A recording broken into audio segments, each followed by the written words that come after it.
Pitești Prison, Romania. Congratulations! It's 1949, and you're a young political prisoner in communist Romania, and you've just arrived at Pitești Prison, which is not a good sign. The Securitate, Romania's secret police, have big plans for this place, and you. The Securitate doesn't want people dead.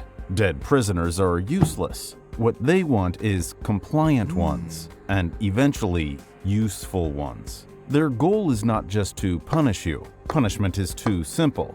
What they want is something far worse. They want to re-educate you. Except here, re-education isn't some cute prison summer school. No one hands you a textbook and asks you to reconsider your political opinions. They call it demascare, the exposure, the unmasking. You could call it a sort of interrogation, but you'd be wrong. It is something much worse. Demascare is aimed to break down everything that makes you, you. Your faith, your friends, your memories, your loyalties, your sense of shame, and ideally your ability to ever trust another human being ever again.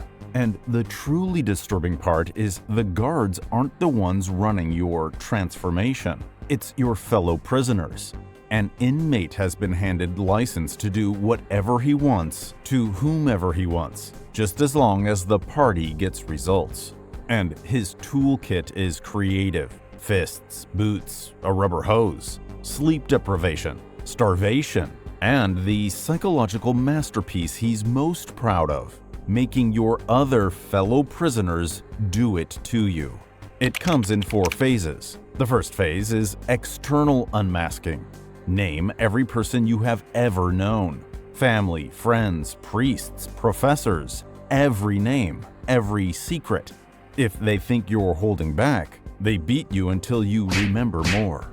You give them 40 or so names. They want more, so you make them up.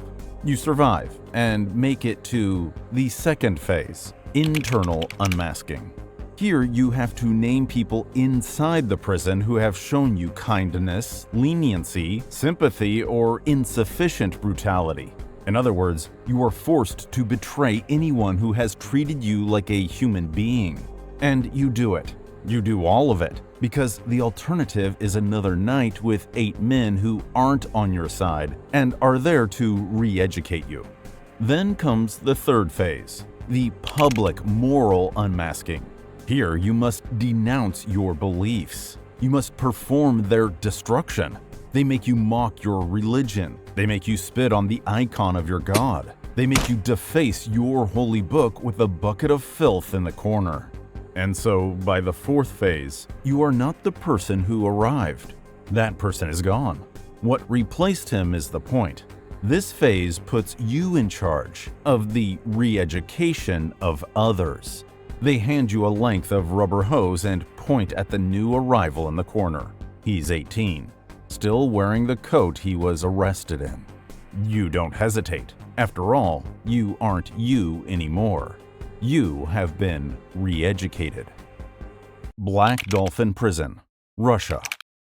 You will never stand up straight again. Not while you're going anywhere anyway. Every time you leave your cell, for exercise, for a shower, for a court appearance, you walk bent at the waist, hands cuffed behind your back, a guard on each arm, a third guard watching. Your eyes stay on the floor. This is not your choice. This is policy. Black Dolphin's policy.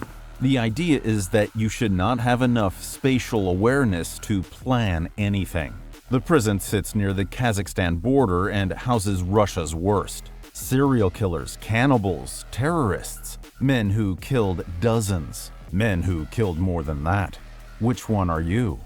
Your cell is roughly 15 square meters. You share it with one other cellmate who won't say what he's done, but it isn't good. The two of you are inseparable. You're not best friends, you are literally inseparable. The two of you are never separated. Not for meals, not for exercise, not for anything. This is also prison policy. The logic is simple. A man alone can think. 2 men together watch each other. and the guards watch both of you. And the guards check on you every 15 minutes, around the clock. Everyone is always watching. You are caught lying down before lights out. A guard comes. He urges you to wake up, and he's not friendly about it. You see, you are not permitted to sleep during the day. You sleep on their schedule, not yours. The thinking here is straightforward. Unconsciousness is a form of freedom from this place, and freedom from this place is not part of the sentence. And there's nowhere to hide. In fact, the lights do not turn off. Not at night, not at any point during any day of what will be the rest of your life. You spend 22 hours a day, every day in that cell. Every day is the same. And you begin to understand the architecture of this place. Well, your little corner of it anyway. The lights, the walking posture, the 15-minute checks, the bent back. It is not cruelty for its own sake. It is a schedule. It is a very precise, very considered schedule. And it runs without variation for the rest of your life. Tadmore Prison, Syria. Your family does not know where you are. This is standard. You were taken. You simply disappeared. You arrive at Tadmore Military Prison the same way everyone arrives, through the gauntlet.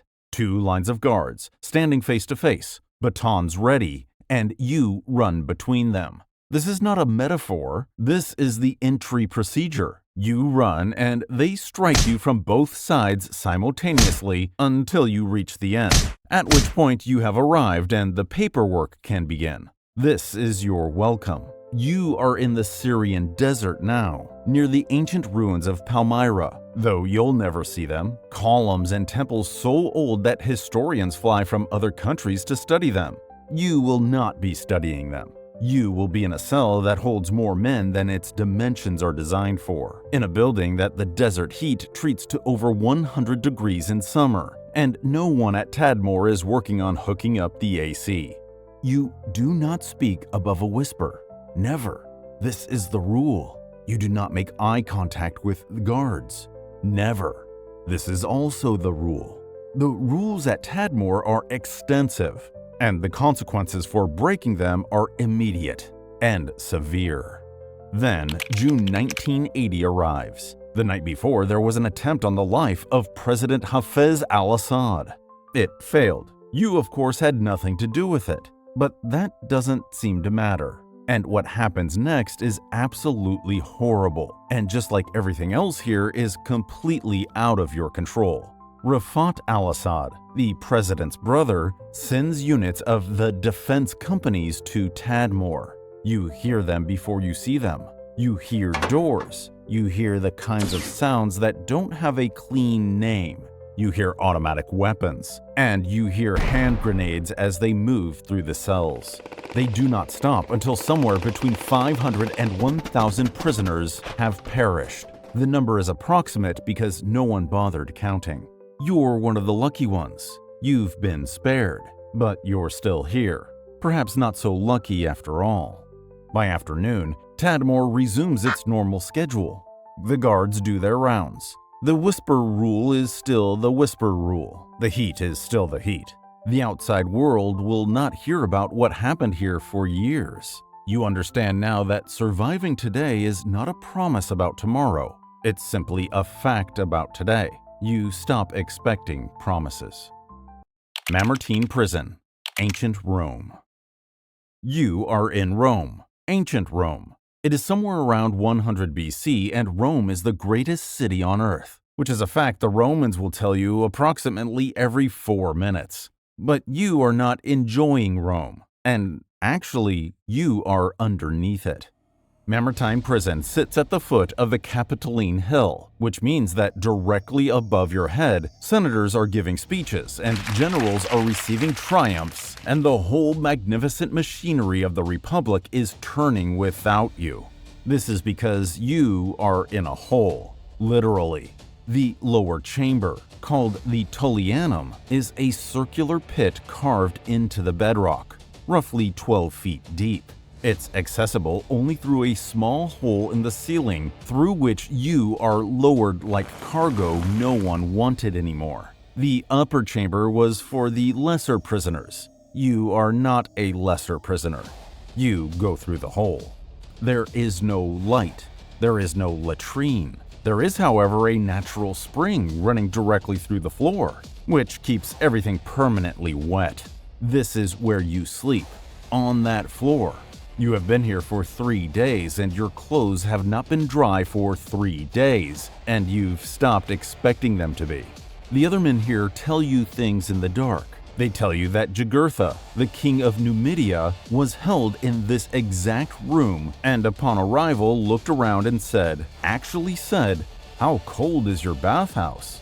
You do not find this as funny as he apparently intended it. Jugurtha then starved to death here over the course of several days. You file that information away. One day the hole in the ceiling opens and you are brought up. You think you might be getting out, maybe transferred.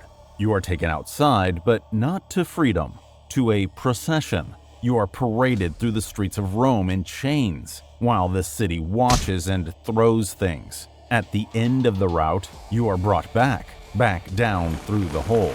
And that's when you meet Carnifex, the public executioner. He's been waiting for you with a rope. This is the end of the line for you. But at least you'll be dry.